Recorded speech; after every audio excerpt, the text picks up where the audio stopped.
शुरू करते हैं।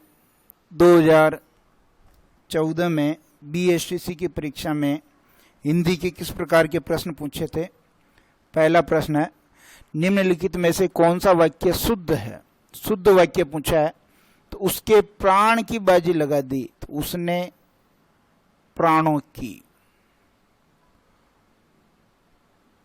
की बाजी लगा दी, क्योंकि प्राण को हमने क्या मान रखा है, प्राण शब्द को हमने बहुवचन मान रखा है। प्राण है, आंसू है, ये बहुवचन है। दहेज की लेन देन बहुत बुरी रिवाज है, तो दहेज पुल्लिंग है, पुल्लिंग है तो दहेज का लेन देन,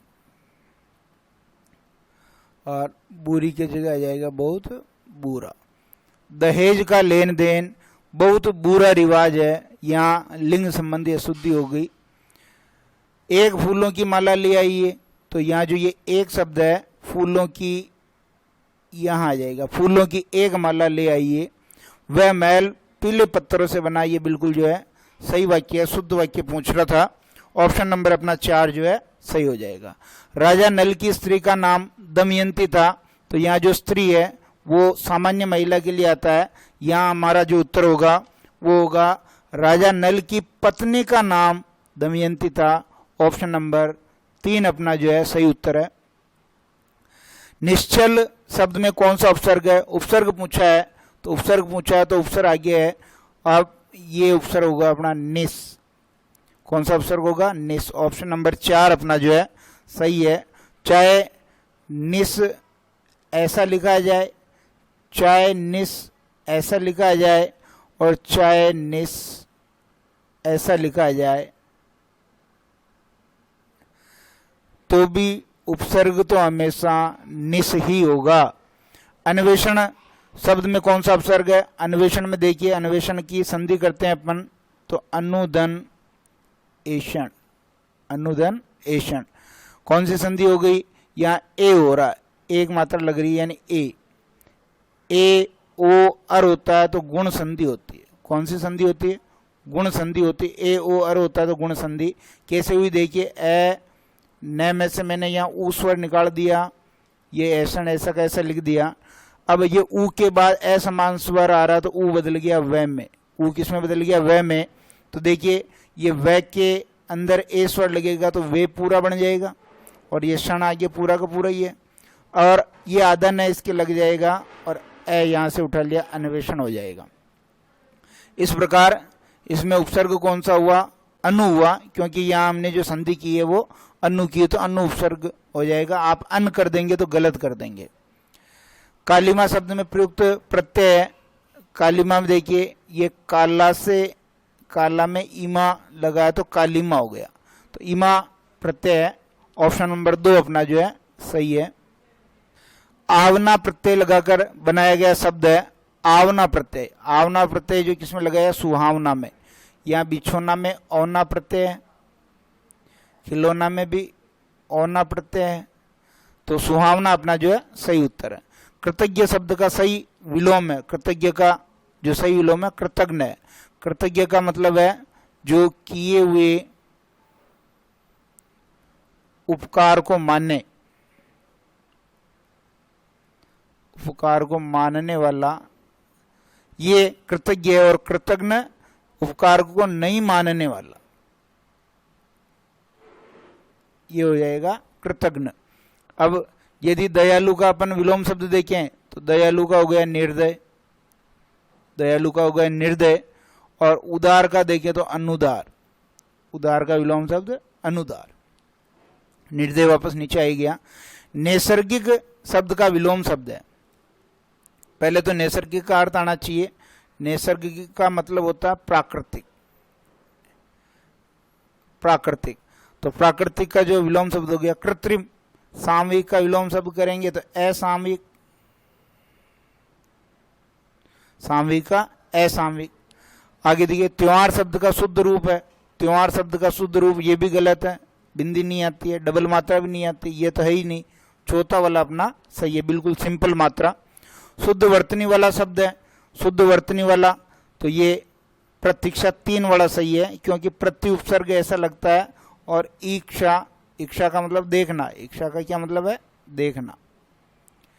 तो यहाँ ये छोटी और यहाँ पर बड़ी दोनों मिलके बड़ी बन जाएगी, इसलिए बन जाएगा अपने प्रतीक्षा। किस क्रम में सभी मेल नहीं है, मेल नहीं है, तो यहाँ ये ग्रह, ग्रह का मतलब होता है नक्षत्र, ग्रह का क्या मतलब होता, नक्षत्र, ग्रह का मतलब होता नक्षत्र। ये दशा गलत है यहाँ। गृह का मतलब घर हो गया।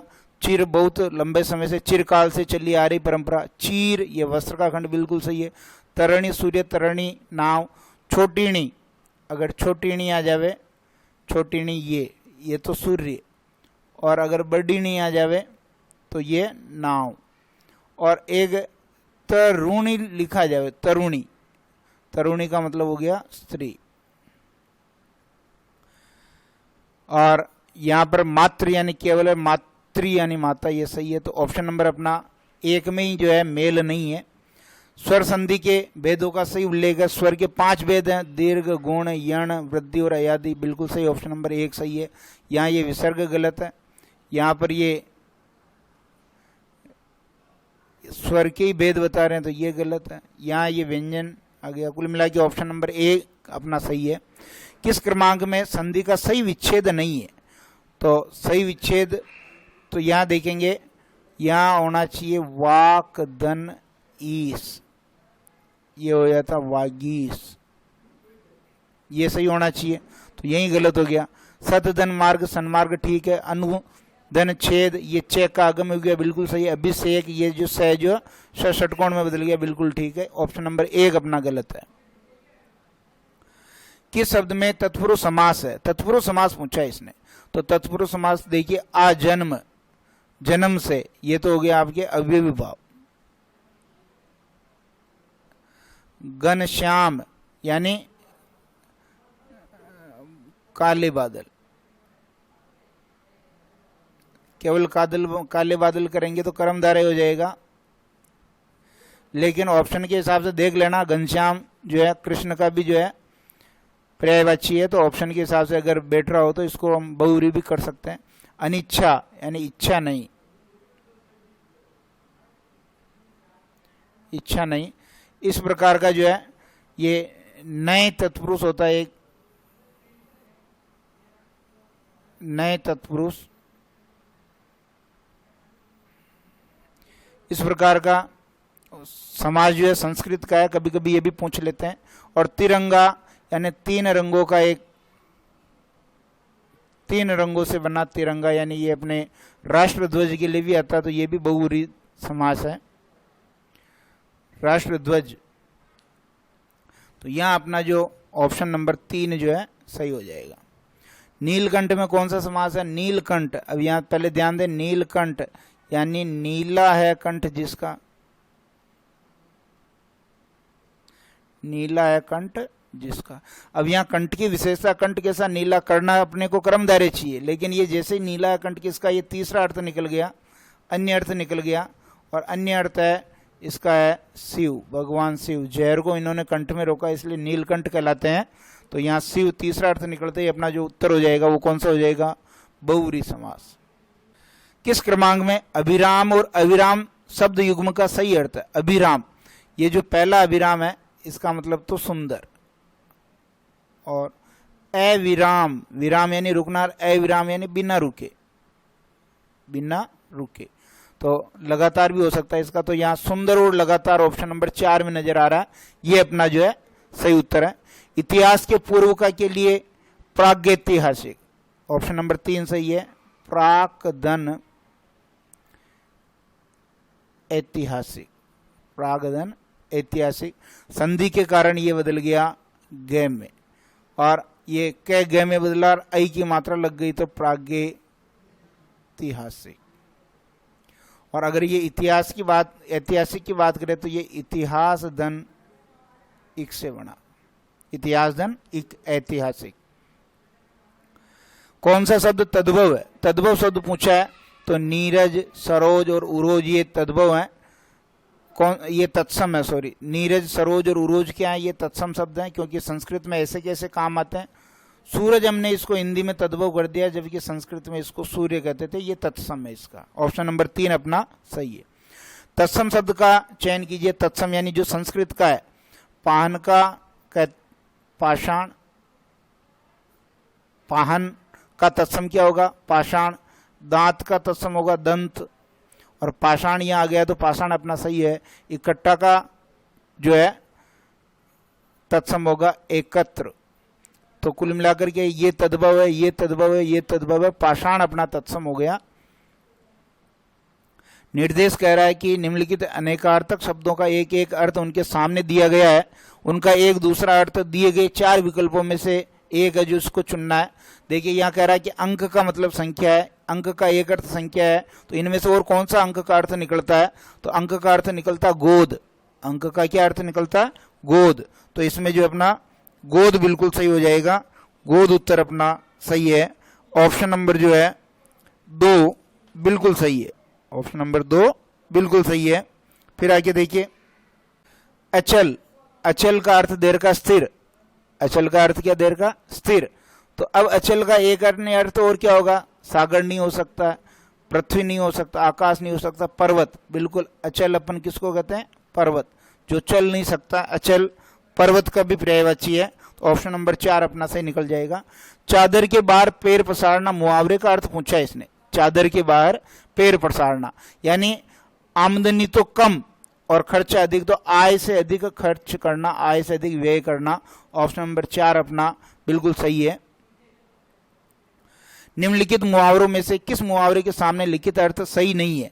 बालू की बीत उठाना, व्यर्थ प्रयास करना, बिल्कुल सही है। बालू कहते हैं रेत। रेत की क्या दीवार बन सकती है? नहीं बन सकती है। बेकार प्रयास। बगले जागना, जवाब न देना, बिल्कुल सही है। जब आपके पास कोई जवाब नहीं होता तो बगले जागने लग जाते हैं। राग बिगड़ना, स्वर बेसुरा होना, ये इसके संदर्भ में नहीं है। राग बिगड़ना का मतलब हालत खराब होना, कहते हैं ना उसकी तो राग ही बिगड़ गया, आजकल मेरी राग बिगड़ी हुई है। और लहू का घूंट पीना, ये घूंट होना चाहिए यहाँ। लहू का घूंट पीना, क्रोध को दबाना, बिल्कुल सही है। तो ऑप्शन नंबर 3 जो है ये गलत है। आंख का अंधा, गांठ का पूरा। आंख का अंधा का मतलब तो क्या? कमी। और गांठ का पूरा, गांठ का मतलब धनवान। गांठ का पूरा यानी धनवान। ऐसा आदमी जो मूर्ख है किंतु धनवान है, तो यहाँ मूर्ख किंतु धनी। ऑप्शन नंबर 4 अपना बिल्कुल जो है सही है। संस्कृत शब्द में से जो विशेषण बनाना, संस्कृति से विशेषण बनाना है, तो संस्कृति से विशेषण बनेगा सांस्कृतिक। क्या बनेगा? सांस्कृतिक। संस्कृति से सांस्कृतिक विशेषण बनेगा। ये बिल्कुल जो है अपना सही है।